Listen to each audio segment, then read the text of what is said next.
색깔 있는 인터뷰 시작하겠습니다. 더불어민주당이 내일 20대 국회 첫 번째 표를 선출하게 됩니다.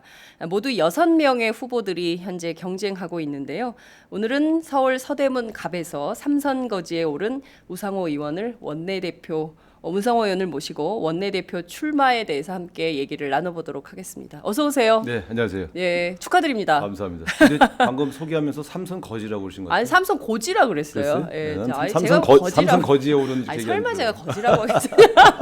아 근데 네. 팟캐스트 기본이 되셨네. 네. 바로 그 상대방의 약점을 꼬집어내서 이건 뭐 예, 필수죠, 필수. 네. 아 진짜 모시고 싶었어요. 네. 진짜 오랜만에 저희 저도 아주 방송에 반갑습니다. 예, 네. 모셨는데요. 이렇게 오시자마자 개그를 해주시니까 저희 방송에 대해서 홍보를 하지 않을 수가 없는데 네. 아시는 것처럼 저희 지금 이렇게 카메라가 막 돌아가고 있잖아요. 네, 네. 지금 그 전 세계 152개 나라에서 네. 동시에 생방송이 되고 있고요. 네. 아프리카 TV, 오마이 TV, 유튜브, 유스트림 4개 채널에다가 네. 페이스북으로도 지금 동시에 생방송이 되고 있습니다. 5개 채널로 어이, 동시에 생방송이 네. 되고 있기 때문에 아무나 모시는 자리가 아니기 때문에 굉장히 스페셜한 게스트다. 아, 네. 근데 제가 여러 군데 많이 나가보고 대화도 많이 해봤지만 네. 이렇게 뭐 세계 100 몇십 개고 이렇게 과장한데 지금 잘 되는데 못 봤어요. 아니 과장 아니에요. 저희가 아니, 그래가지고 그러니까 하도 물론 의심하는 120 몇 개국은 맞겠지만 예, 예. 그 120 몇 개국에서 몇 명이 보는지는 모르실 거 아니에요. 아 그렇긴 하죠. 아니요, 네. 저희가 근데 카운트가 다 되고 있습니다. 아, 그렇습니까? 예, 그래서 제일 많이 보는 나라가 미국인데요. 미국, 아. 중국, 일본 이렇게 순위가 되는데 잘 못 들어보던 나라는 카운트가 1, 1, 1 이렇게 아. 되기도 하더라고요. 그러니까 제가 참 만감이 교차하는 게 네. 오마이뉴스 처음 출발할 때 출범할 때부터 제가 와서 축사도 하고 늘 같이 했지 않습니까? 네, 맞아요. 정말 그 진보 대한 언론으로서 이렇게 성장한 것이 뿌듯하고 네, 얼마나 많은 사람들이 제대로 된 정보와 제대로 된 분석, 해석을 들을 수 있다는 게 참 오마이뉴스 있기 전과 만들어진 이후에 네. 우리가 누리는 새로운 또 혜택인데 그걸 잘 아셔야 할 텐데. 또 이렇게 또 저희를 띄워주시니까 네. 감흡할 따름이 그거 옵니다. 아시죠? 제가 만약에 이 네. 매체를 만들었으면 이게 우마이뉴스가 될 뻔했다는 사실. 아 그래요? 예, 예. 아, 아니 우상- 이제 제가 우상호의 우상호니까. 예. 아, 오연호해 주세요. 그러면. 아니 뭐 그런 건 아니지만. 네. 그렇군요. 저희 방송 늘 함께 해주시는 민주 사장님들 계세요. 팟짱의 서포터즈인데요. 진짜 얼마나 어렵습니까? 요새 정말, 양극화 네. 시대에 매우 어려운 시대 속에서도 말씀해주신 대로 이런 대한 언론이 좀 굳건히 자리매김을 해야 한국의 이 불균형한 언론 시장에 좀 힘이 생길 수가 있다. 네. 이렇게 해서 저희한테 늘 지원해주신 분들이 계시는데요. 꽃주문닷컴. 네. 꽃주문닷컴에서는 아. 꽃을 주문해야 돼요. 아, 예. 네. 당선 인사를 많이 받으실 텐데 이런 데를 좀 활용해 주시면 좋은데 네. 어버이날 이제 돌아오잖아요. 그러니까 의원님께서도 꽃주문닷컴 꼭 이용해 주세요. 네. 알겠어요. 광고를 특이하게 하시네. 예, 저희가 네. 뭐 이렇게 계속 하고 있죠. 광고 겸 영업 좀 같이 하시네. 그렇죠. 네.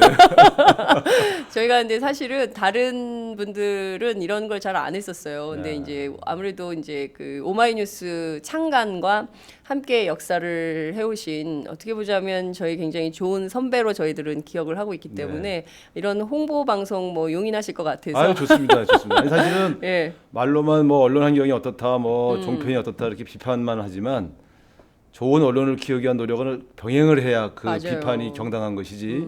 뒤에서 불평불만만 하고 있으면 바꾸는 건 없잖아요. 맞아요. 근데 이렇게 열심히 어려운 조건에서 열심히 새로운 정보들, 좋은 정보를 제공하려고 하는 언론이 있는데 그런데 도와야죠. 네. 적극적으로 도와주세요. 네, 네. 알겠습니다. 바로 좀 현안 얘기로 들어가 보도록 하겠습니다. 이번 총선 야권에는 굉장히 전망이 암울했어요. 네. 야권 단일화도 안 돼 있기 때문에 이 분열로 인해서 굉장히 수도권 의석 많이 하기 어려울 것이다. 그 마지막에 나왔던 추정치가 더불어민주당의 경우에는 100석 미만일 것이다 이런 전망도 나왔었는데요. 그렇지만 이제 뚜껑을 열어보니까 전혀 또 반대의 결과가 나왔습니다. 이번 총선에 담긴 민의 어디에 있다고 보십니까?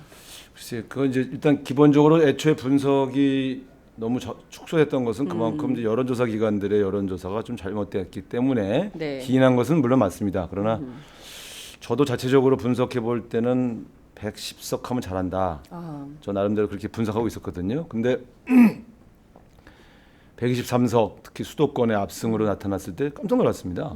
이 정도인 줄은 몰랐다. 근데 제가 볼 땐 수도권의 민심이 그 박근혜 대통령과 새누리당의 오만 독선에 굉장히 지쳐 있었고요. 민심이 뭔지 보여주겠다 이런 의지가 굉장히 강했던 것 같아요. 제가 우리 선거 캠프에서 우리 참모들하고 얘기하면서 이상하다 이거. 네. 초반부터 이렇게 뜨거웠던 적이 없는데 제가 선거를 5번 치렀지 않습니까? 네. 두 번 떨어지고 그래서 네. 제가 낙선했을 때의 분위기, 당선됐을 때의 분위기를 제가 잘 압니다. 근데 이번 보통 어떻게 되냐면 초반에는 열심히 하세요 이러다가 한 일주일 남겨놓고부터 네. 버스 안에서 자동차 안에서 손 흔들고 아하. 반드시 찍겠습니다. 걱정 마세요. 이제 이렇게 자기 의사를 밝히기 시작하는 것이 보통 상례인데 네. 이번에는 선거 운동이 본격적으로 개시되기 전에 지역에서 악수하고 인사하고 할 때도 굉장히 많은 분들이 와서 이번에 반드시 투표한다. 반드시 이겨달라. 그래서 제가 참모들한테 좀 이상하다 이번 선거. 초반부터 이렇게 커밍아웃하는 선거는 내가 처음 치러본다. 아. 그래서 저는 이제 우리 지역에서만 그런 줄 알고 네. 역시 우상호가 인기가 좋아서 역시 자진 깔때기. 그랬더니 네. 그게 아니고 아하. 전국적 민심이 박근혜 대통령과 새누리당의 이 끊임없는 그 오만한 국정 운영에 대해 지쳐 있었지 않습니까? 근데 지쳐 있는 데서 그치지 아니하고 행동을 해버린 거죠. 근데 저는 끝나고 나서 제가 승리했지만 네. 두려움을 느꼈어요. 무섭다.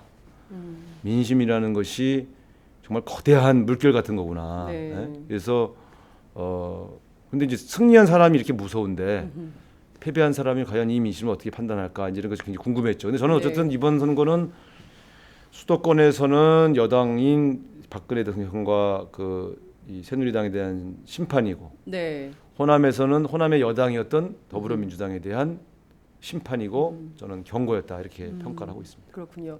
결과적으로 123석의 기적을 만들어낸 민심은 아무래도 더불어민주당이 잘해서라기보다는 박근혜 정부에 대한 오만 그리고 경제 실정 이거에 대한 심판 여론이 굉장히 컸다 이런 네. 분석을 해주셨는데요. 네. 어쨌든 이번에 전국 정당의 꼴을 갖추기 시작했어요. 네. 부산, 경남 그리고 대구, 경북 지역에서도 살아온 후보들이 있고 물론 이제 호남에서는 참패를 했는데요. 네. 이 선거 결과를 당에서 이제 분석하고 또 어떻게 또 약으로 만들어야 될 것 같은데 지금 그런 작업은 좀 진행 중에 있습니까?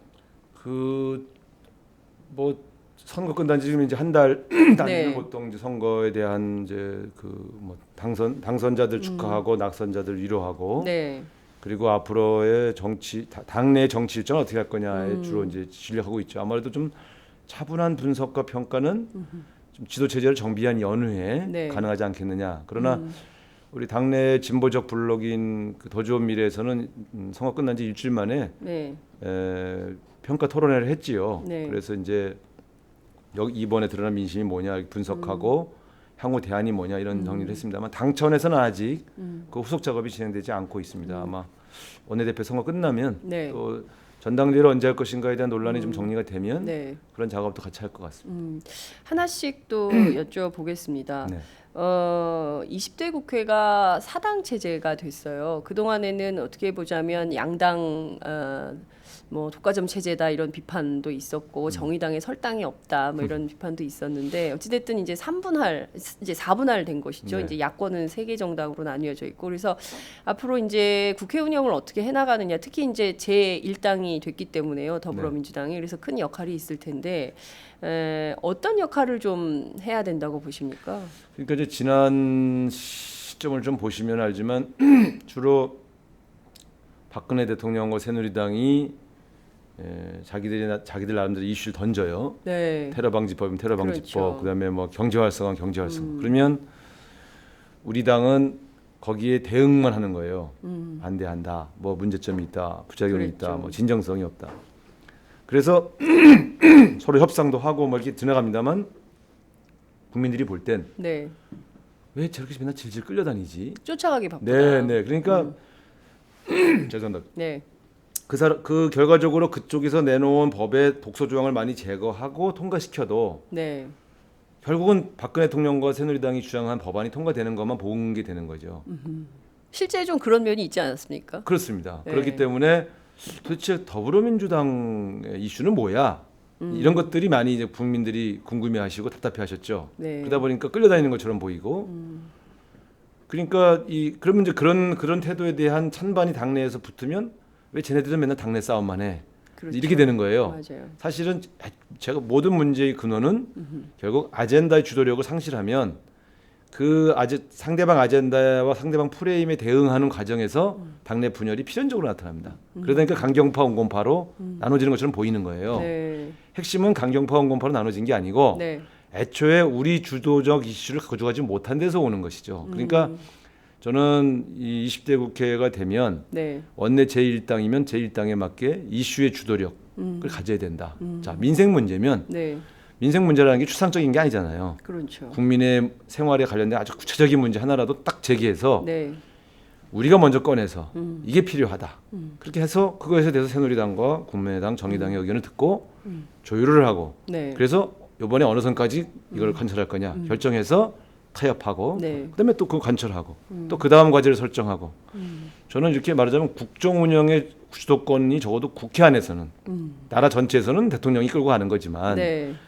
의회 안에서 적어도 법과 관련된 문제에 있어서는 우리 제1당인 더불어민주당이 주도하고 또 정리해주는 네. 이런 역할을 해야 된다. 이게 첫 번째 과제고요. 두 번째는 그러는 과정에서 사실 우리 의회가 제가 봐도 과도하게 정쟁화되는 대목이 있어요. 저런 법안과 저런 이슈는 굳이 여야가 찬반으로 나누어서 저렇게 극한적으로 싸울 필요가 없는데 예컨대 어떤 게 그랬습니까? 뭐 어쨌든 그런 게 좀 있습니다. 그러면 네. 이제 그런 것들을 정리를 좀 하면서 가주는 그래서 정말 국민의 생활과 관련된 것, 민주주의 후퇴 관련된 것, 또 남북관계 후퇴와 관련된 것들은 치열하게 우리가 주도하면서 싸우되 네. 그렇지 않은 것들은 협조할건 협조해서 네. 대통령도 사실 모든 것을 국회에서 반대하면 사실 해먹을 수 있겠습니까? 그런 점에서는 그런 건 과감하게 그냥 털어버리는 네. 뭐 이런 것들이 필요하다 저는 그렇게 생각합니다. 그래서 저는 그래서 그런 형태의 20대 국회 운영의 변화 이게 우리 더불어민주당이 20대 국회에서 해야 할 과제 아닌가 저는 이렇게 생각합니다. 그렇군요. 첫 번째 이슈 장악력과 이슈 주도력이 부족했다라는 점은 아마 이 방송 함께하고 계시는 많은 분들이 공감하실 네. 것 같습니다. 아니 저 당은 왜 이렇게 맨날 새누리당한테 끌려다니고 욕만 먹고 밤낮 그러면 또 뭐 얻은 게 있어야 되는데 최소한 콩고물이라도 뭐 얻은 것도 없이 밤낮 저러고 다니냐 뭐냐 저 사람들은 정체가 뭐냐 야당다운 야당 역할도 못하냐 이런 욕을 굉장히 비판을 많이 들었던 것 같은데요. 그동안 보면 박근혜 대통령이 늘 청부 입법을 하지 않습니까? 네. 그리고 사실상 그 청와대 이중대로 여당을 활용해 왔잖아요. 네, 네. 새누리당 안에서는 반대가 없지 않습니까? 청와대가 딱 그 청부 입법을 딱 내리면 그 오다에 충실해서 딱 만들어서 협상할 때도 보면 김재원 의원 같은 분은 전화만 받고 오면 입장이 달라지고 이런 걸 저희 기자들도 다 봤단 말이죠. 네. 과연 이제 1년 한 이제 8개월, 7개월 정도 남았는데 이제 5월이니까 박근혜 대통령이 앞으로도 계속 청부 입법을 하실지 그때마다 국회는 그러면 어떻게 눈치를 또 보면서 움직일지 어떻게 그러니까 전망하세요? 두 가지입니다. 청와대와 대통령과 정부가 자신들이 어떤 일을 해나가는 데서 이런 법을 만들어야 되겠다. 그래서 그걸 제안하는 거는 또한 또 고유 권한이에요. 네. 그리고 때로는 이제 국회의원을 통해서 자신들이 하고자 하는 법안을 대리 발의하게 만드는 것도 또 하나의 관행이죠. 저는 청부 입법에 문제가 있는 게 아니고, 네. 자 법안을 발의했다 하더라도 네. 심의권이 국회에 있는 거 아니겠습니까? 그러면 여당과 야당이 네. 그 법안을 놓고 쭉 이견이 있을 때 그 이견을 좁혀가서 합의를 했어요. 제가 볼 때 심각한 문제는 네. 법안을 발의한 데 있는 게 아니고 여야가 합의를 딱 했는데 네. 청와대 정무수석실에서 와가지고 그건 대통령이 하지 말랍니다. 그러면 어저께 합의했던 여당 원내대표가 네. 다음날 와가지고 청와대가 하지 말래서 못한다. 네. 그 합의를 없자. 예. 아니 그럼 야당이 무슨 바지저고리도 아니고 어저께 합의한 걸 청와대가 반대한다고 그래서 그 번복하는 거를 또 합의해 줄 수는 없는 거 아닙니까? 이래서 정쟁이 시작되는 거예요. 그러니까 많은 사람들이 19대 국회를 역대 최악의 국회 이렇게 규정을 합니다. 네. 대화 타협이 부족하고 네. 정쟁으로 일관했다. 아니 왜 국회 탓을 합니까? 19대 국회에서 정쟁이 일어난 대부분의 시작은 청와대가 여야 합의를 깨도록 여당에게 지시하고 여당이 거수기처럼 그것을 충실히 따랐기 때문에 생긴 건데 네. 왜 싸잡아서 여야 전체를 이 국회 19대 국회의 문제라고 보느냐? 저는 그 취재한 기자도 다 알면서 네. 청와대가 지시해서 여야 합의를 없는 바람에 생산성이 약해지고 대화와 타협의 문화가 실종된 걸 다 알면서 네. 청와대를 욕해야지 왜 19대를 최악의 국회라고 욕하냐? 이거는 좀 어불성설이다. 제가 볼 땐 중심 이겁니다. 이번에 국민의 심판을 네. 받았지 않습니까? 예. 그러면 대통령과 청와대가 그전에 그렇게 해왔던 관행, 네. 해왔던 문화 풍토를 중단해야 돼요. 법안 발의하라 이거예요. 정부 입법으로. 네. 그런데 그것에 대한 심의권은 국회에 있기 때문에 상권 분립 정신에 따라서 국회를 존중해 줘야 된다. 그래서 여와 야가 다 상식 있고 합리적인 사람들인데 네. 적어도 모여서 의논해서 자, 요건 요 정도로 좀 합의하자라고 네. 한 것은 청와대와 정부가 볼 때 자기들 마음에 안 들어도 국회를 존중해 줘야지. 그렇지 않습니까? 네. 그래서 저는 20대 국회에서는 더 중요한 과제는 청와대와 그 실권자들이 네. 국회 내에 여야 간에 합의된 내용을 존중할 줄 아는, 즉 의회를 존중할 줄 아는 그러한 민주주의 정신을 반드시 가져야 된다. 이건 반드시 제가 말씀드리고요. 저는 제가 앞으로 원내대표가 된다 하면 네. 이런 문제를 예를 들어 어기고 네. 여야 간의 합의를 엎었다. 저는 가만 놔두지 않을 겁니다. 그거는 우리 권한에 관한 문제고 그 절대로 더불어민주당은 청와대의 하청기관이 아니에요. 그렇기 때문에 그런 식의 행태를 저는 좌시하지 않을 겁니다. 예. 그 말씀하신 대로 야당은 청와대 하청기관이 아니다 이런 말씀이 굉장히 국민들한테 큰 인상을 남길 것 같은데요. 문제는 앞서 지적하신 대로 언론도 압니다. 청와대가 과도하게 이렇게 청부 입법을 해서 새누리당을 곤란하게 하고 거기 눈치만 보고 공천 때문에 쫓아다니는 그런 의원들이 굉장히 비굴해 보이고 비판하고 있죠. 그렇지만 또 박지원 원내대표의 경우가 또 나서가지고 19대가 최악의 국회고 막 이런 얘기를 한단 말이에요. 그럼 또 그 스피커가 크니까 스피커를 네. 또 보도하게 되는 거예요. 그럼 또 그 그렇죠. 여론이 확산되고 그래서 저는 기자들의 문제도 있지만 결과적으로 보면 정치권 안에서 이런 문제를 증폭시키는 그런 문제도 있는 거 아닌가 싶은데요. 그러니까 이제 제가 볼 때 참 웃긴 게 정치권에서도 네. 그 공동 책임지기 싫으니까 자꾸 자기 반성을 하기 싫으니까 남 탓하는 저런 그런 문화가 있잖아요. 그러니까 저는 사실은 19대 국회가 만약에 좀 어려움을 겪었다면 네. 19대 국회의원 한 사람들 모두가 반성할 문제죠. 아니 저는 19대 국회가 잘했다는 얘기를 하는 게 아니라 네. 가장 큰 원인이 어디 있었는가를 짚어보는 것이고요. 또 나름대로 상임위별로 또 정당별로 부족한 점이 왜 없었겠습니까? 네. 사실은 이렇게 민생이 도탄에 빠지기까지 제대로 된 그 민생 챙기지 못한 책임이 우리한테도 있죠. 대통령만 욕할 수 없는 거 아닙니까? 우리도 더불어민주당도 사실은 어떻게 보면 맨날 내부 개파 싸움 하느라고 민생 현안을 최우선으로 하지 못한 건 사실이잖아요. 저는 그런 것들에 대해서는 또 자체 반성을 하되 네. 국회 전체 일반이 생산적이지 못했던 이유의 핵심은 역시 청와대의 개입이었다. 그 다음에 두 번째는 각 당내 싸움이다. 당내 개파 싸움 하느라고 네. 국회 일정이 삐뚤어지고 흐트러진 적도 몇 번 있어요. 저는 그런 것도 참 국민들한테 부끄러운 일입니다. 네. 그래서 근데 이제 이런 거죠. 각 당의 원내대표들이 말이에요. 당내 싸움에 앞장서서 생기는 문제예요, 이게 또. 각 당의 원내대표가 그렇죠. 당파 싸움에 앞장선다. 그렇죠. 무슨 친박이 비박이다 뭐 혹은 친노 비노 할 때 원내대표들이 개파 싸움에 끼지 않습니까? 네. 예? 네. 최경환 원내대표는 친박의 싸움에 붙고 네. 예. 뭐 등등 우리 당 얘기하면 좀 그렇고. 예. 예. 이종걸 원내대표는 어느 어쨌든 그래서 잠깐 이것도 거기도 한 표 있어요. 거기도 한 표 있어. 거기도 한 표구나. 유권자를 욕할 수는 없잖아. 근데 어쨌든 예. 자 저는 이렇게 생각합니다. 저는 제가 원내대표가 되면 네. 절대 당내 개파 싸움에 안 껴요. 원내에만 치중해서 설사 당내에서 대선을 앞두고 자기네끼리 여러 가지 또 공방전이나 경쟁이 붙을 거 아닙니까? 네. 원내대표는 국회를 지켜야죠. 예? 당내 싸움에 붙으면 되겠어요. 그래서 저는 앞으로 그런 형태의 문화도 만들어야 된다. 원내대표가 특정 계파의 대리인이 돼서 나가갖고 되면 또 특정 계파의 입장을 대변하고 그러니까 당내 정쟁이 심해지면 원내를 포기하고 그 네. 싸움에 몰입하는 이래서는 민생을 챙길 수가 없죠. 예. 굉장히 중요한 네. 좋은 아이디어 같아요. 왜냐하면 국회의장으로 선출이 되면 당적을 떠나지 않습니까? 네. 그런 것처럼 원내대표도 아예 당적을 떠나요? 아니요, 그게 아니라 이제 개파를 떠나서 네. 물론 이제 개파의 도움을 받아서 당선이 됐다 하더라도 원내대표가 된 다음에는 더불어민주당 원내 전체의 전략을 짜는 사령관으로서의 역할을 하는 걸로 해주는 그런 문화 이런 게 좀 있어야 제도화되기는 될 좀 것 같아요. 어렵고요. 네. 그런 문화를 만들어야죠. 그러니까 그렇죠. 제가 지금까지 보면 특정 개파의 도움을 집중적으로 받지 않고 이번에 만약에 당선된다면 네. 그 첫 후보가 될 텐데 그러니까 제가 자신이 있어요.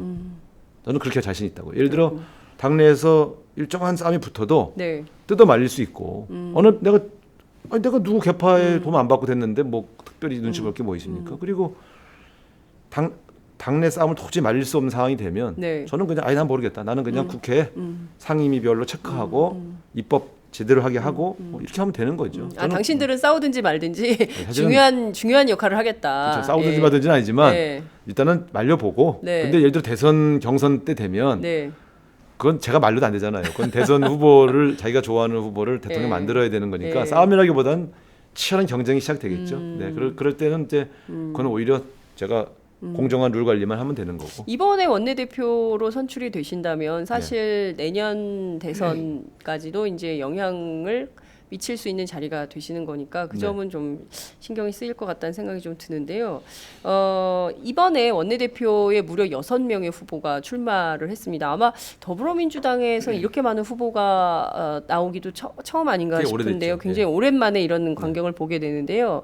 어떻게 보세요? 앞서 이제 누구 특정 개파의 도움 없이 되는 첫 번째 원내대표가 될 거다 이런 말씀도 주셨는데 일각에서는 막판에 거의 막판이긴 한데 내일이에요. 내일인데 막판이라 할 수도 오늘이에요. 없는데 네.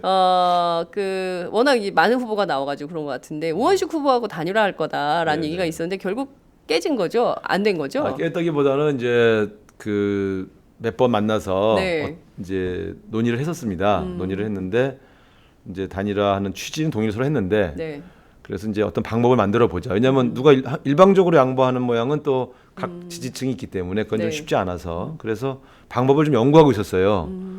근데 갑자기 원내대표 경선이 한 일주일 이상 땡겨져 버린 거예요. 아, 그러니까 어떤 수단을 만들어서 이렇게 말하자면 이렇게 일정한 프로세스를 밟을 수 있는 시간적 여유가 너무 없었어요. 등록이 토요일이었지 않습니까? 네네. 그리고 내일 수요일이 후보 투표일이니까 네. 일 월합밖에 없는 거예요. 사흘 사이에 뭘 할 수가 도저히 없어서 마땅한 수단이 없어서 사실상은 좀 어려워진 것 같고요. 아마 결선에 둘 중에 한 분이 올라가면 네. 그 한쪽 지지층이 이제 도와드릴 거고요.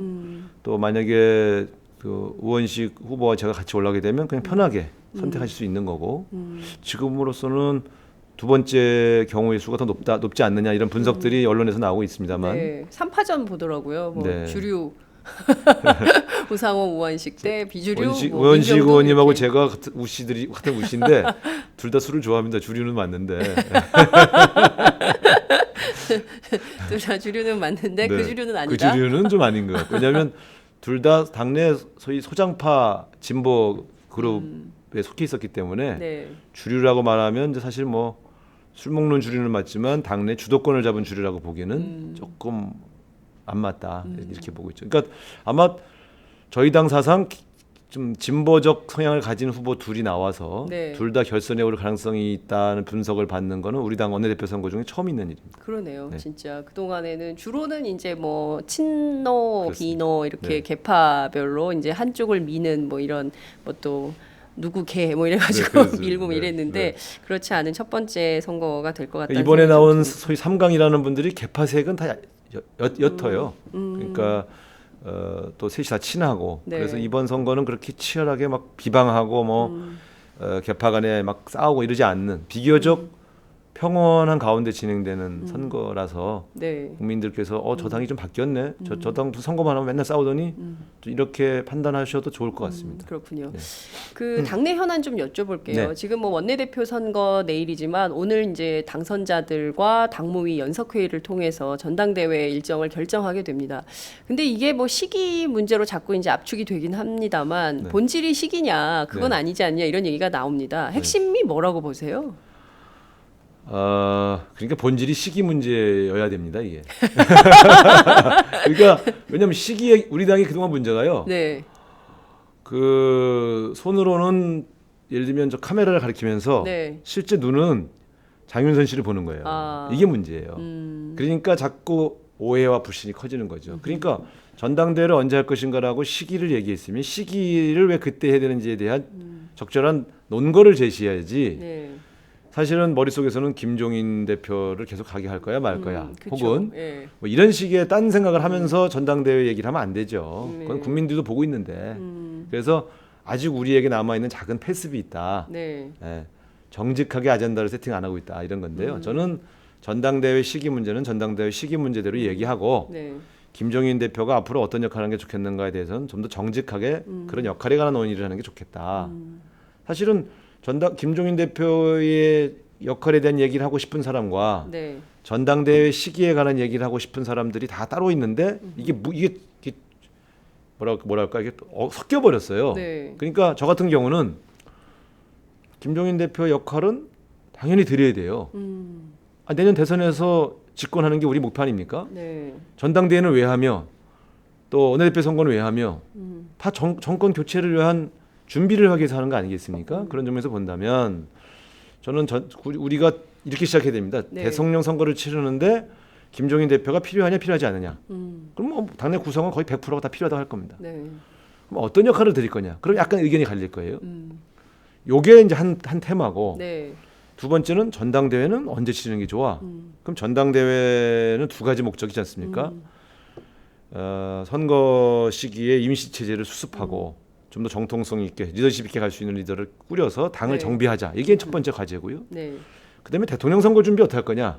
이번 지도부가 그걸 하게 돼 있으니 네. 그런 문제를 언제 하는 게 훨씬 대통령 선거 준비에 도움이 되느냐. 네. 이런 테마로 분석해 보고 얘기해야 되죠. 저는 이런 생각입니다. 첫 번째 주제. 네. 김종인 대표 역할은 반드시 드리자. 이번 선거 치러 보니까 잘하시더라. 뭐 그 야권 통합을 선제적으로 제안해서 국민의당을 흔든다든가. 네. 또 이번에 여러 가지 이견이 있을 수 있지만 어쨌든 경제 이슈에서 구조조정 문제를 꺼내서 구조조정의 어떤 그런 이슈가 네. 우리나라 경제 주요 이슈가 되게 만든다든가. 결국 그게 양적 완화 논쟁까지 오게 만든. 저는 이슈의 주도력을 회복한 거예요. 김종인 대표가 네. 오셔서. 그래서 김종인 대표의 이미지가 개혁이냐 진보냐 중도냐 우파냐 이거와는 무관하게 네. 이슈의 주도력을 가져가실 줄 아시는 분이다. 다시 말하면 이슈를 다룰 줄 아는 분이다. 저는 네. 이건 굉장히 의미가 있고요. 또 우리가 지지층으로 끌어들이기 어려운 분들을 끌어들일 수 있는 분이다. 저는 이 점에서는 이분이 꼭 필요하다. 네. 이건 정리를 하고 역할은 이분하고 상의해야 됩니다. 어르신이기 때문에 네. 어르신 모실 때는요. 네. 먼저 이거 하세요 그러면 안 돼요. 어떤 거 하고 싶으세요? 이렇게 얘기 물어보고 해야지. 그게 당 대표라면 어떻게 해야 됩니까? 그건 좀 곤란하죠. 그건 좀 나오셔야지. 경선하셔야지. 우리 당 대표가 뭐 네. 그냥 우리가 슬쩍 드릴 수 있는 자리가 아니잖아요. 그러니까 그거는 우리 당에 있어서는 효율성과 효과성보다 더 중요한 건 민주주의 원리입니다. 왜? 당의 주인은 당원이고 네. 우리 지지자가 좋아할 수 있는 대표가 서야 되는데 네. 그러면 김종인 대표를 우리 지지자의 다수가 좋아하는지 이런 거는 확인할 수가 없지 않습니까? 네. 그건 결국 전당대회를 통해서 확인해야 되죠. 그래서 저는 하고 싶으면 나와 이런 식이 아니라 네. 그건 민주주의 원리는 민주주의 원리대로 지키고 네. 김종인 대표의 능력과 실력이 확인됐으니까 네. 저것대로 우리가 좀 잘 모셔서 지도록 하고 그런 측면에서 본다면 저는 대통령 경선을 내년에 조기 해야 된다. 네, 저는 그렇게 생각합니다. 4년 전에 대통령 후보 경선을 8, 9월에 했더니 네. 추석 지나고 나서 선대위 꾸리고 바로 후보 단일화 논쟁이 들어가 버렸어요. 맞아요. 문재인 후보를 전국을 돌리면서 이 사람 좋은 사람이다. 이 사람이 당신 지역을 해서 뭘 할 거다.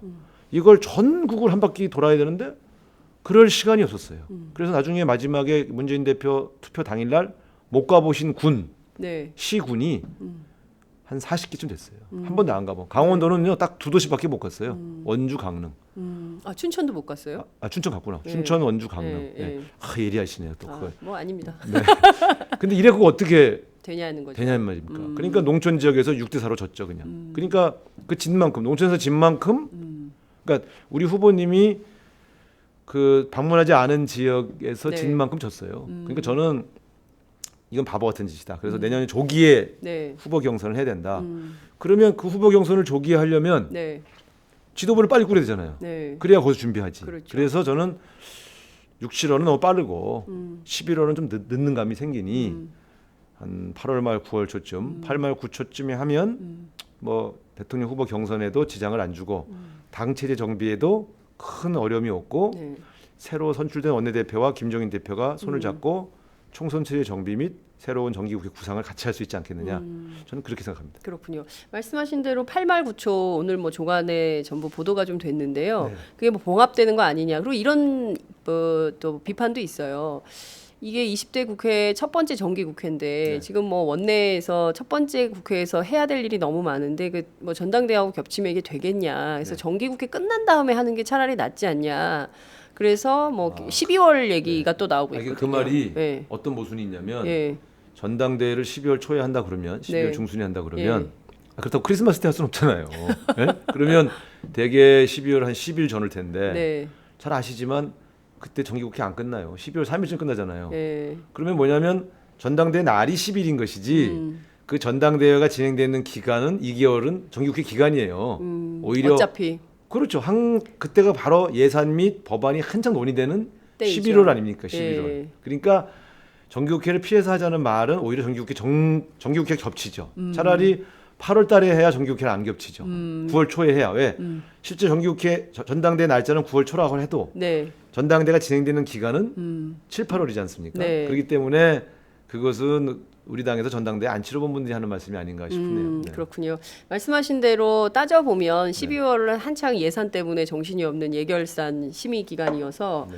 어떻게 보면 국회가 제일 바쁠 때이기도 하죠. 11월이 제일 바빠요. 예, 11, 물론 12월 국정감사는 10월이 제일 바쁘지만 의원들은 네, 예. 그러나 국민들의 실생활에 관련된 법안과 예산을 다루는 건 고시가 11월이기 때문에 예. 11월 중순부터 11월 아예 한 달 다 그리고 그렇죠. 12월 초까지 예. 하기 때문에 그리고 정기국회가 이번에는 추석 뒤에 시작하지 않을까요? 추석 전후로 할 텐데 그럼 아예 9월 초, 8월 말 이때 하는 게 좋겠다 이런 저 말씀 개인적으로는 주셨습니다. 9월 한 5, 6일, 7일쯤 5, 6, 7. 날짜를 잡고 네. 그 전에 이렇게 하는 게 좋지 않겠나. 그렇군요. 9월 초순 늦어도 9월 초순 안에는 전당대회를 끝내야 된다. 정기국회 시작할 때 좀 네, 새로운 당 대표, 새로운 원내대표가 이렇게 쫙 보이는 게 낫지 않겠나 이런 생각. 그렇군요. 자, 김종인 대표 얘기로 다시 좀 네. 넘어갈게요. 네. 김종인 대표가 연일 좀 당에 대한 섭섭함을 토로하고 있습니다. 네. 급기야 어제는 전북 지역 언론사 기자들 간담회를 통해서 뭐 여러 말씀을 하셨는데 전북 민심이 원하는 대통령 후보를 찾겠다라는 얘기도 했고요. 또 셀프 공천에 대해서도 뭐 이런 얘기도 했어요. 그게 그렇게 중요한 요인이었다면 이번 선거 이렇게 이겼겠냐 이런 비판을 했습니다. 그러니까 좀 이거는 정당 투표에서 3등을 한 것에 대해서는 별로 평가를 안 하시는 전체 의석 123석을 얻은 지역구 선거에 대해서만 높이 평가한 이런 거 아니냐 이런 비판도 나오는데요. 김종인 대표가 연일 이 당에 대해서 문제 제기를 하는 가장 큰 이유는 어디에 있다고 보십니까? 사실 김종인 대표 입장에서는 사실 저렇게 말씀하실 수 있죠. 아니 뭐 오고 싶어 왔습니까? 도와달라고 해서 왔는데 네.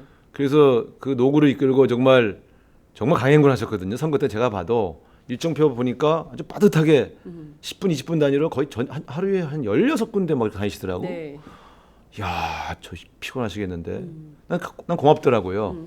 뭐 원래 우리 당에 뿌리가 있는 분도 아닌데 와서 네. 저렇게 헌신적으로 일하시는 게 너무 감사하고 또 결과적으로 당 지도부라고 하는 거는 총체적 결과를 평가받는 거 아닙니까? 네. 자, 100석도 안 될 거라고 하는 당에서 123석 얻어줬으면 고마워해야 되는 거 아니에요? 일단 시작을. 저는요, 우리 야당이 좀 싸가지가 없다는 얘기 듣는 게 네. 아주 힘들 때는 막 도와달라고 매달리다가 네. 끝나고 나서 뭐 네가 잘해서 이겼어? 이렇게 얘기하는 건 그게 말이 돼요. 그러니까 저는 그런 태도로는 정권 못 잡으세요. 만약에 이런 식으로 대하면 네. 다음에 대선 앞두고 우리가 또 저런 보수적인 분들을 좀 도와달라고 그러면 누가 오겠어요? 아이고 저것들은 우리 쓰다가 다 써먹고 맨날 버리는 놈들. 그래갖고 우리가 어떻게 집권을 해요? 그러니까 저는 이런 태도는 안 돼. 다만 그리고 광주 공천의 일부 잘못한 게 있어요. 네. 그거는 사실 좀 문제가 있지. 네. 근데 전체 결과가 잘 됐으면 네. 이렇게 해야 돼요. 말할 때 참 저분 때문에 우리가 그래도 많은 도움을 받고 같이 힘을 합해서 총선에 참 좋은 결과를 냈다. 네. 예. 그건 국민께도 감사하다. 근데 일부 네. 광주 지역이나 호남 지역은 조금 공천에서나 전략에 있어서 좀 실수가 있었는데 앞으로 이것이 왜 어떤 문제가 있는지를 같이 평가해서 네. 다음엔 그렇게 하지 말자. 이렇게 얘기하는 게 맞죠. 그 호남 공천 당신이 잘못했잖아. 그러니까 당신이 책임져. 이렇게 얘기하는 것은 나는 좀 과도하다고 봐요. 그러니까 호남에서 우리가 진 원인을 분석하고 어떻게 하면 다음에 이겨볼까라고 하는 마음, 어떻게 호남 민심을 잡을까 이렇게 접근해주기 위한 이성적인 노력은 필요한데 네. 그걸 갑자기 뭐 김종인 대표 탓, 뭐 문재인 탓, 남 탓하는 거 있잖아요. 남 탓하는 정치. 네.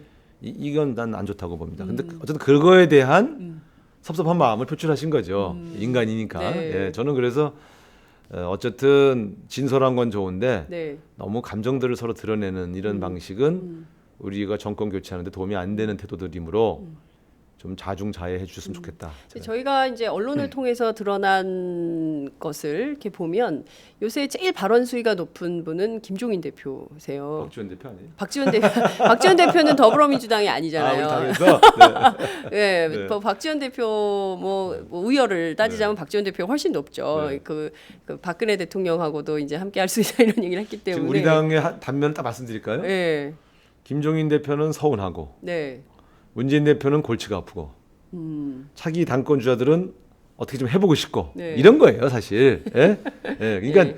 요 한마디로 말하면 요건데 네, 이럴 때 이건 감정들이잖아요. 네. 예, 이럴 때 갑자기 조용해야 됩니다. 다 같이 예? 치고받고 하면 안 돼. 이게 뭐 이러면 집안 싸움 또 시작되잖아요. 네. 예? 네. 선거 끝난 지 한 달도 안 돼 갖고. 저는 이러면 안 된다고 생각해요. 그래서 당분간 좀 서로 서운한 마음이 있어도 참고 네. 골치가 아파도 드러내지 말고 네. 예. 또 당권에 도전하는 새로운 주자들 누구를 때리면서 시작하지 말고 네. 내 포부와 비전을 먼저 얘기해서 내가 당 대표가 되면 어떻게 정권 교체 도움이 되는지를 얘기하면서 시작하셔야지. 네. 이거 옛날 수법들 안 됩니다. 이거. 어떻게 보자면 송영길, 추미애 두 당대표 후보 이게 좀 일가를. 아직 출마 선언 안 했잖아요. 네, 뭐 이제 뭐 여운을 짙게 남겼기 때문에 이제 출마한다 저희는 이제 그렇게 분석을 하고 네. 있죠. 제일 중요한 게 그러면 김종인 대표의 역할론입니다. 무슨 역할이 가장 좋겠냐. 물론 이제 김종인 대표가 선택하셔야 되겠지만 네. 그래도 우리 당에서 이분이 이런 역할을 하는 게 좋겠다. 어떤 제안을 하고 싶으세요? 저는 제가 먼저 제안할 생각은 없고요. 네. 김종인 대표의 말씀을 들어야 됩니다. 왜냐하면 저분이 우리 당에 와서 당 대표로 활동하신 기간 동안에 보고 느끼신 게 있을 거 아닙니까? 네. 근데 저는 감사한 건 이 당의 체질을 바꾸어서 수권 정당을 만들어서 이 정권 교체 기하겠다 하는 그 생각은 좀 변함이 없으신 것 같아요. 네. 그래서 그러면 저랑 견해가 달라도 분석이 달라도 좀 들어봐야 됩니다 먼저. 근데 그런 건 공개적으로 듣는 게 아니고 네. 한번 해보시는 게 어떠시냐. 우리 당의 문제가 뭐라고 생각하시냐. 그다음에 거기서 대표님이 어떤 거를 좀 그러면 해결할 수 있겠느냐. 네. 그러면 이제 쭉 얘기하실 거 아닙니까? 그러면 어떤 점에서 그건 대표님이 해결 못합니다. 다른 그렇게 하시려고 하면 다른 문제가 생깁니다. 네. 예를 들면 이렇게 얘기해가면서 먼저 해법에 대한 네. 그러니까 문제 진단과 이렇게 하면 본인이 볼 때 이렇게 하면 정권 잡을 것 같은데 그 중에서 김종인 대표님이 맡으실 역할 그게 뭘까?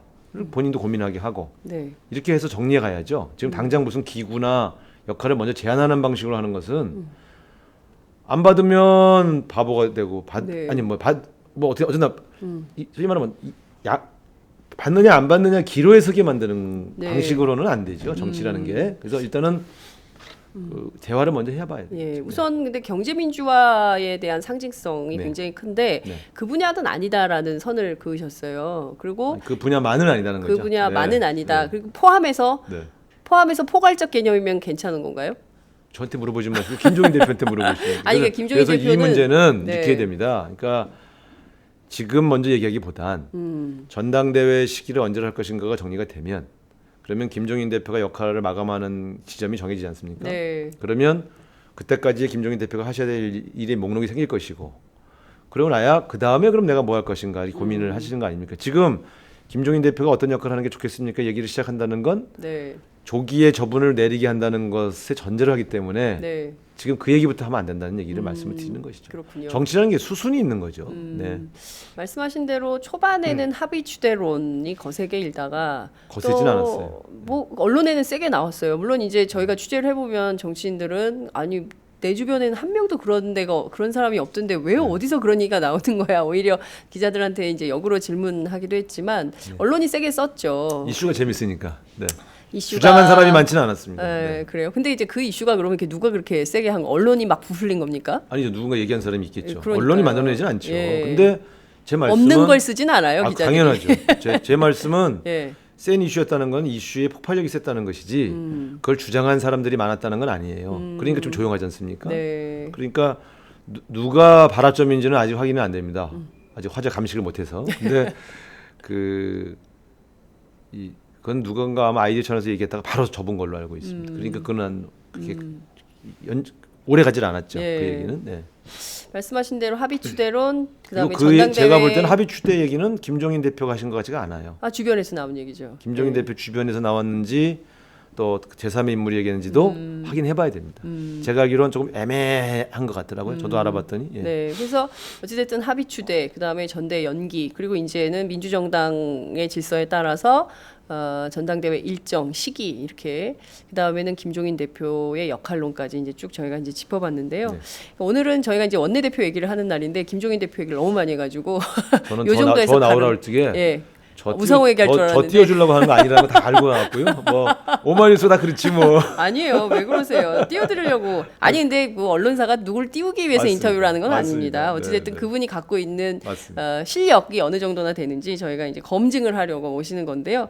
여하튼 이제 김종인 대표 얘기를 너무 많이 해서 이제 원내대표 얘기를 좀 해야 될 것 같아요. 시간이 많지 않기 때문에 제일 중요한 쟁점이 몇 가지 있습니다. 박근혜 대통령 앞서 저희가 이제 그 대화에서 나온 얘기지만 끊임없이 국회 심판론을 제기했어요. 이를테면 일하지 않는 국회, 노는 국회의원 뭐 이러면서 국회 심판론, 특히 이제 뭐 본인이 요구한 여러 가지 법안들에 대해서 하나도 통과시켜 주는 것이 없다라고 비판을 했는데 대표적인 게 이제 테러 방지법이었어요. 그래서 이제 그 반대하시면서 필리버스터를 무려 192시간 동안 더불어민주당 또 야당 정치인들이 이어갔는데요. 그 독소 조항을 이제는 없애야 된다라는 주장을 어제 기자회견을 통해서 몇몇 의원들이 제기도 했습니다. 이 문제는 좀 어떻게 하실 계획이십니까? 뭐 당연히 해야죠. 우리가 필리버스터 통해서 주장했던 많은 내용들 국민들이 들으시고 많이 동의해 주셨지 않습니까? 네. 이렇게 의석을 제1당을 만들어 주셨으면 당연히 이제 그 개정을 위해서 노력을 해야죠.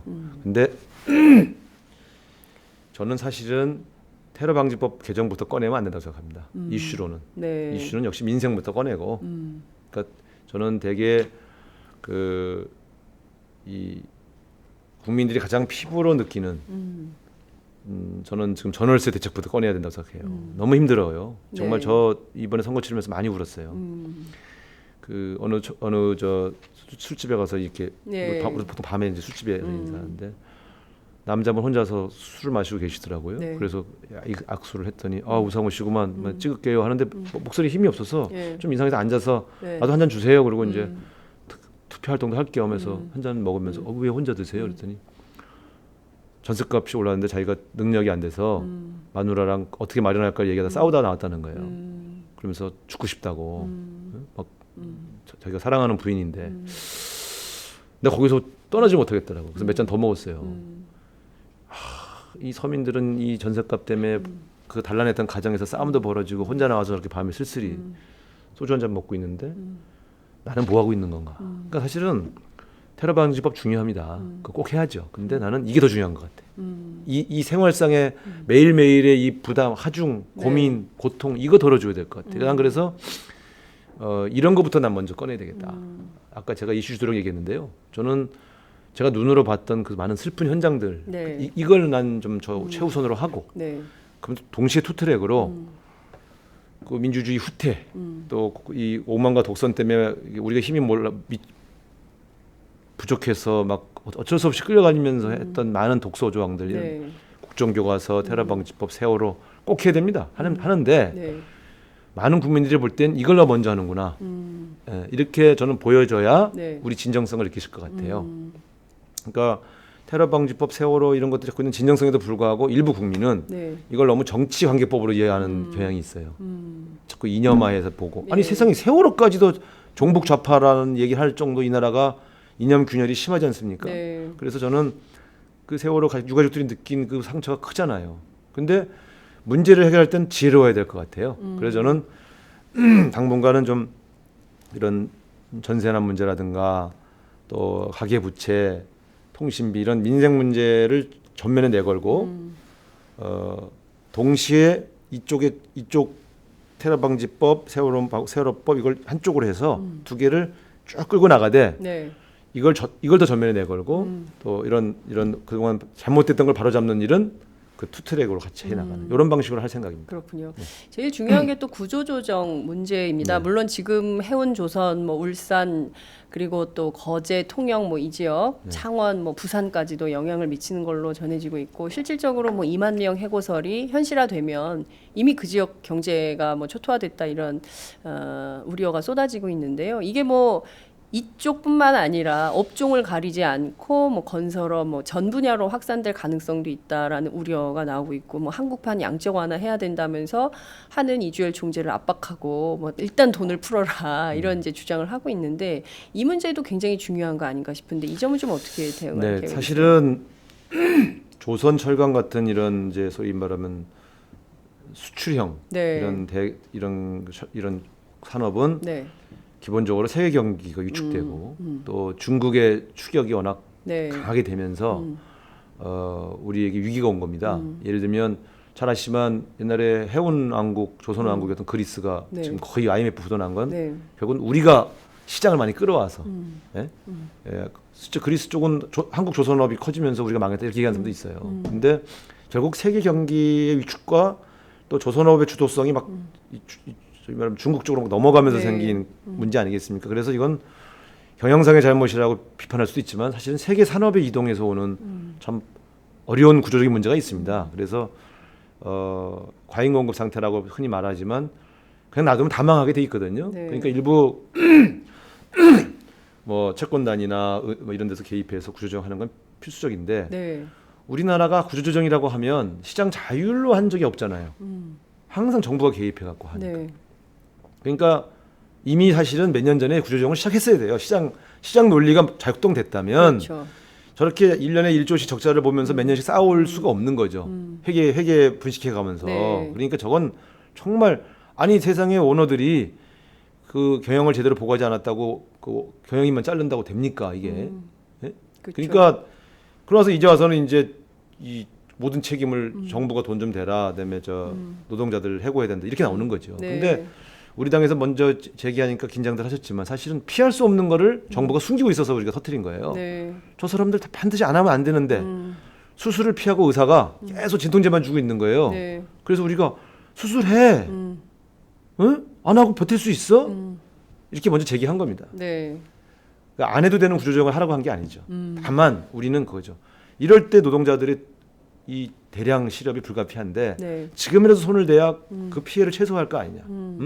다 망한 다음에 그때 가서 어쩔 수 없습니다. 그러서 하면 그땐 더 잘라야 돼. 네. 대책도 못 만들어요. 그렇죠. 그래서 저는 구조조정 시점을 좀 땡겼어야 되는데 이 정부가 네. 계속 몰핀만 맞으면서 몇 년을 끌고 온 겁니다. 네. 그걸 우리가 제기를 해놓고 네. 대신 그러면 노동자들 어떻게 할 거냐. 그래서 대량 실업, 대량 해고를 막는 방식을 네. 우리가 지금 이제 또 거기다 대안을 내 가지고 이 노동자들이 노동자들이 열심히 일한 죄밖에 없지 무슨 죄가 있어요. 네. 그래서 이건 좀 저희가 덜어드리고 또 하나는 이런 생각도 합니다. 우리나라가 거국적으로 네. 이거는 좀 의원외교라든가 뭐 전체적으로 해서 그 뭐 시장 자체가 줄어든 것도 있지만 네. 그러니까 소위 말하면 거대 해운사를 거느리고 있는 나라들이 있어요. 네. 네? 이런 나라들 좀 방문도 하고 그래서 뭐 배 수주할 때 좀 네. 가능하면 우리나라 좀 하시죠. 뭐 이런 좀 이렇게 그런 세일즈 외교. 국가의 네. 세일즈도 좀 하고 이래야 됩니다. 네. 이게 그러니까 장사도 되게 해주면서 구조조정을 안 할 수가 없으니까 네. 부실 기업을 언제까지 가지고 갈 수는 없어요. 노동자들의 피해를 최소화하고. 그러면서 다시 이 산업이 또 살아나게 도와줘야 네. 될 거 아닙니까?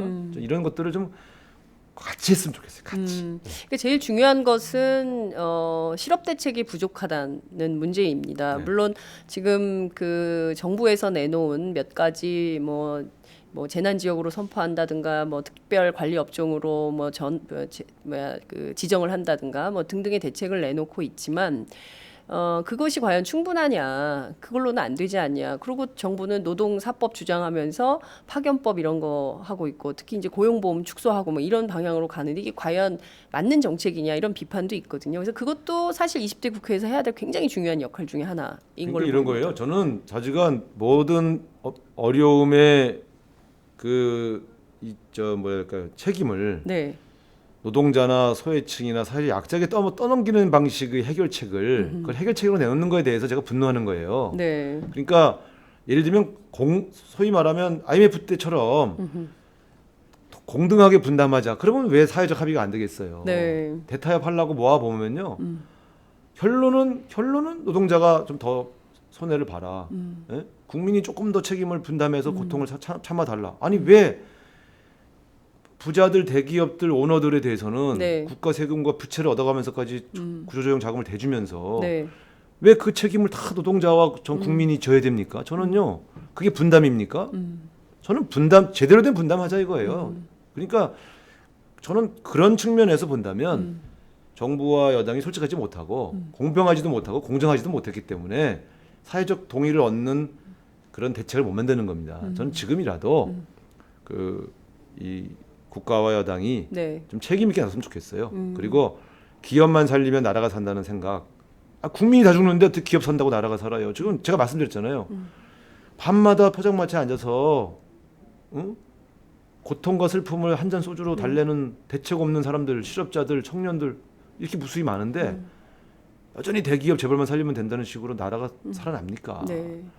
굉장히 중요한 현안 중에 하나가 이제 증세 문제인 것 같습니다. 이제 구조조정 한파가 몰아닥치면 실업의 늪에 빠질 수밖에 없게 되는데 그러면 이랬을 때 어떤 복지 정책으로 구제할 거냐 굉장히 중요한 포인트가 될 텐데 문제는 또 이제 증세 논의로 가야 되는데요. 법인세 문제를 어떻게 할 거냐 이것도 올 하반기 굉장히 중요한 주제가 될 것 같아요. 제가 볼 때는 아마 가장 핫 이슈가 될 겁니다. 예, 저는 법인세 인상을 아주 강력하게 주장할 거예요. 법인세 인상. 예, 이거는 이미 보수적인 학자나 네. 또 합리적인 보수 정치인들도 피할 수 없다고 생각하는 거 아니겠습니까? 그래서 뭐 무차별적인 인상은 안 되겠지만 네. 적어도 일정한 수준에서 네. 조세 분담률에 있어서 대기업과 재벌 기업들이 좀 더 떠안아야 하는 네. 그런 상황이 오고 있습니다. 그렇기 때문에 저는 이건 자꾸 이렇게 뭐 로비나 궤변으로 피해가려고 하지 말고 네. 나라 위기가 오면 좀 더 부자들과 저 여유 있는 기업들이 좀 더 분담을 해주셔야 되는 거 아니겠어요? 그래서 그건 저는 무슨 징벌적 차원이 아니라 네. 국가의 어려운 재정에 부자 대기업들이 조금 더 참여해주는 그러한 측면에서라도 저는 좀 설득해볼 생각입니다. 법인세 인상입니까? 아니면 갑자기 정상화입니까? 원내대표가 돼서 한 얘기 같아. 이상해. 그러니까요. 아니 네. 그러니까 저는 된다면. 네, 근데 네. 뭐 국회의원도 원내대표가 아니어도 사실 이 문제에 대해서는 적극적으로 제기할 수밖에 없는 것 같아요. 다 지금 사실 뭐 제기는 지역구 많이 했는데 네. 문제는 이게 안 됐잖아요. 잘 안 된 이유가 네. 사실 있어. 조세 정책은 네. 엄밀하게 말하면 그 운영하는 책임이 있는 정부와 대통령이 주로 운영할 수밖에 없는 일차적인 그 주도권이 있어요. 그걸 네. 무시할 수는 없습니다. 그건 저희가 여당이고 저희가 대통령이 된다 하더라도 그건 인정해 줘야 됩니다. 그래서 저는 다만 우리는 자꾸 그거에 대해서 주장하고 네. 그리고 설득하고 압박하는 것이죠. 네. 근데 우리가 제1당이 됐다 그래서 조세 정책의 전체 근간을 다 우리 마음대로 할 수는 없는 겁니다. 사실은. 왜냐하면 정책 운영의 책임은 대통령이 지기 때문에 네. 그것에 관한 세입 세출에 관한 사실 일차적 결정 권한도 대통령한테 있지요. 근데 이제 어쨌든 더 강한 압박과 사회적 여론을 조성해서 저는 한번 이번 정기국회의 핵심 이슈로 만들어 볼 생각입니다. 네. 알겠습니다. 끝으로 대표가 된다면 원내대표가 된다면 끝으로 시간이 이제 다 돼서요. 정리를 해야 돼서요. 뭐 이제 원래 표는 지금 120 122표? 아, 123표. 아, 본인 포함 123표를 상대로 해야 되는데 오늘은 이 전 세계 많은 유권자들 물론 이제 대선 출마가 아니기 때문에 그럼에도 불구하고 제1야당 그리고 원내 일당이 된 더불어민주당의 향후 원내 정책이 어떻게 될 것인가. 그리고 우상호 의원이 만약에 원내대표가 된다면 이 당의 원내 정책이 어느 방향으로 흐를 것인가를 살펴볼 수 있는 아주 좋은 기회가 됐던 것 같습니다. 제일 중요한 대목일 수도 있는데요.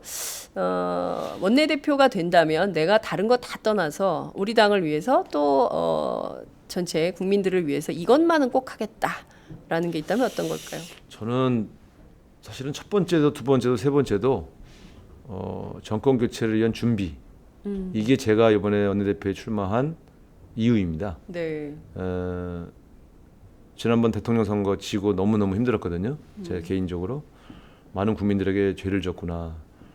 두 번 다시는 내가 이런 죄책감으로 살지 않아야 되겠다 이런 생각을 갖고 있어요. 그래서 네. 저는 제가 원내대표가 된다면 1년간 우리 당이 집권할 수 있는 우리 더불어민주당의 변화를 피부로 느낄 수 있도록 만들어 드리겠습니다. 첫 번째가 통합.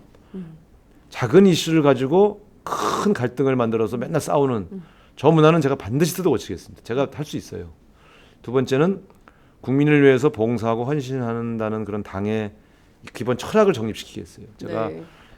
뭐 어떻게 보면 작은 이슈일 수 있거든요. 그러나 작은 이슈도 정말 전념을 다해서 실천해서 저 사람들이 내 생활을 위해서 한 가지라도 하는구나 라고 느끼게 해줘야 우리에게 정권을 맡긴다고 생각하거든요. 그래서 저는 이 두 가지는 통합과 국민들이 좀 변했구나 라고 느끼게 만드는 실천적인 행동 이것만큼은 제가 반드시 책임지겠다 이런 생각을 가지고 있습니다. 네, 통합과 실천하는 행동으로 20대 국회를 열어가겠다 이런 말씀 주셨습니다. 굉장히 많은 분들이 지금 댓글을 주고 계세요. 그래요? 응원 메시지 주고 계신데 다 소개할 수는 없고요. 좋은 한 것만 좀 가지만, 달아줘. 좋은 것만. 아니 굉장히 좋은 게 많은데요. 오상호 의원이 꼭 원내대표 당선되시길 바랍니다. 류의 것들이 굉장히 많이 와 있고요.